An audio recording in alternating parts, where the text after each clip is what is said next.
अस्सलाम वालेकुम रहमतुल्लाहि व बरकातहू। उम्मीद करता हूँ तमामी दोस्त अहबाब खैर वाफियत से होंगे। दोस्तों, ये बंदा जो आप स्क्रीन पर देख रहे हैं, ये दावत इस्लामी के खिलाफ वीडियोस बनाता है और इसका पूरा चैनल दावत इस्लामी के खिलाफ वीडियोस बनाने के हवाले से भरा हुआ है। बेतुके एतराज़ करता है, गंदी ज़ुबान इस्तेमाल करता है और बिल्कुल इसके अंदर इखलाक नहीं है।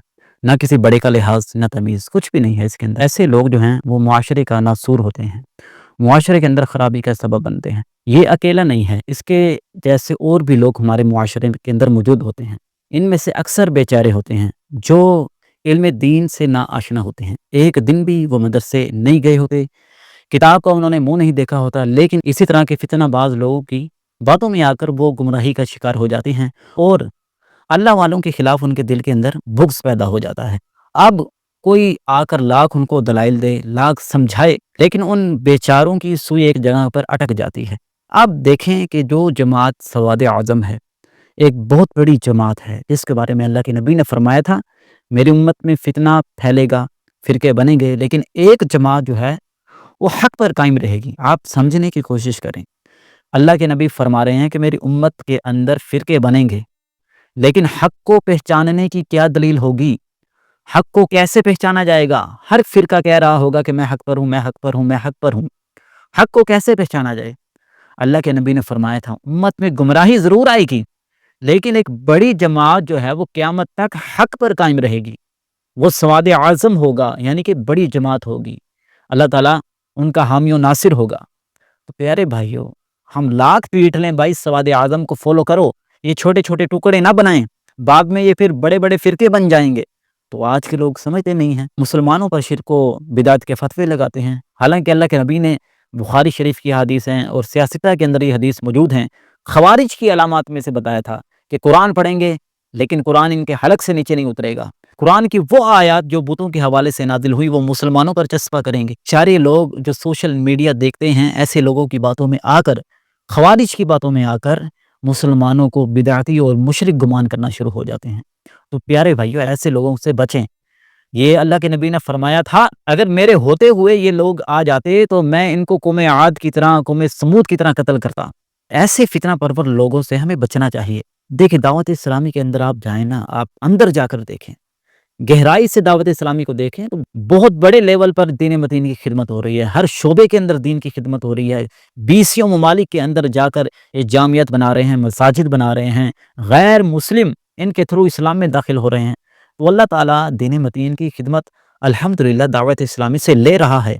आप इस हवाले से इनसे बदज़न ना हों, गुमराहगर लोगों की बातों में हरगिज़ ना आएँ। अब देखें ना, आपने एक दिन भी मदरसे नहीं गए, किताब की शक्ल नहीं देखी, तो आपको पीएचडी लेवल की बातें कैसे समझ में आ सकती हैं? इसको आसान अल्फाज में इस तरह समझें कि आपको प्लस माइनस यानी जमा माइनस करना नहीं आता, यानी कि ये 2 और 2 4 होते हैं, ये आपको पता नहीं है कि 2 और 2 4 होते हैं। अब आपको अलजबरा समझाई जाए, आपको समझ नहीं आएगी। तो स्टेप बाय स्टेप इंसान को बातें समझ में आती हैं, इल्म दीन समझ में आता है। दीन मतीन की बात चीज़ें तो आसान है, जैसे नमाज, रोज़ा, ज़कात, हज वगैरह जो हमारे रोज़मर्रा के मसाइल हैं, लेकिन बाज़ पेचीदा चीज़ें ऐसी हैं जो हमें किसी समझाने वाले के बगैर समझ में नहीं आ सकती। तो लिहाजा हमें चाहिए कि सवाद आज़म को फ़ॉलो करें और इधर-उधर जो फितना परवर लोग हैं, सोशल मीडिया पर मौजूद हैं, हर तरह के लोग मौजूद हैं, ऐसे लोगों की बातों में ना आएँ। इस दौर के अंदर अल्लाह वालों पर जितनी तनकीद की जा रही है, अल्लाह वालों पर जितनी ज़ुबान दराज़ी की जा रही है, पहले के दौर में ऐसा नहीं था। इसकी भी एक वजह है जो मैं आपको बताता हूँ। अल्लाह के नबी का फरमान है कि क़यामत उस वक़्त तक कायम नहीं होगी जब तक कि लोग, बाद में आने वाले लोग अपने से पहलों को बुरा नहीं कहेंगे, बुरा भला नहीं कहेंगे। ये हदीस पाक के अल्फाज हैं दोस्तों। ये क़यामत की अलामत में से है कि लोग जो अहलुल्लाह हैं, अल्लाह वाले थे, जिनका बड़ा अदब था, एहतराम था, उनको आज सरेआम उनकी गुस्ताखियाँ हो रही हैं। बहाने-बहाने से उनकी तौहीन की जा रही होती है, उन पर ज़बान दराज़ियाँ की जा रही होती हैं। तो प्यारे भाइयों, अल्लाह वालों की कदर करना सीखें। ये तो हमारी बेसिक मैनर्स में से है कि बड़ों का एहतराम करना चाहिए, बड़ों से इज़्ज़त और एहतराम से पेश आना चाहिए। लेकिन कैसी बेहयाई और बेहुदगी हमारे मुआशरे के अंदर फैल चुकी है, हमें ना बड़े की तमीज़ है, ना बड़े का लिहाज है। तो प्यारे भाइयों, कुरान और हदीस में देखें हमें ऐसे मैनर्स भी सिखाए गए हैं, वो हमें कोई नहीं बताता। इस तरह के बदतमीज़ लोग हमें कभी नहीं बताएँगे कि इस्लाम हमें क्या दर्स देता है, इस्लाम का हकीकी पैगाम क्या है। اسلام ہم سے چاہتا کیا ہے یہ ہمیں کوئی نہیں بتائے گا۔ وہ علامات خوارج حدیث کے اندر بیان کی گئی ہے، ایسے لوگوں کے اندر اکثر علامات موجود ہوں گی، تو یہ ان خوارج کے نقش قدم پر ہوتے ہیں، مسلمانوں کو مشرک بتاتے ہیں، جو آیتیں بتوں کے حوالے سے نازل ہوئی وہ مسلمانوں پر چسپاں کرتے ہیں، تو یہ کوئی بڑی بات نہیں ہے۔ مولا علی کے دور میں بھی خارجی ظاہر ہوئے تھے اور انہوں نے مولا علی پر شرک کا فتویٰ لگایا تھا اور ان سے جنگ کی تھی، تاریخ کو پڑھ لیں آپ۔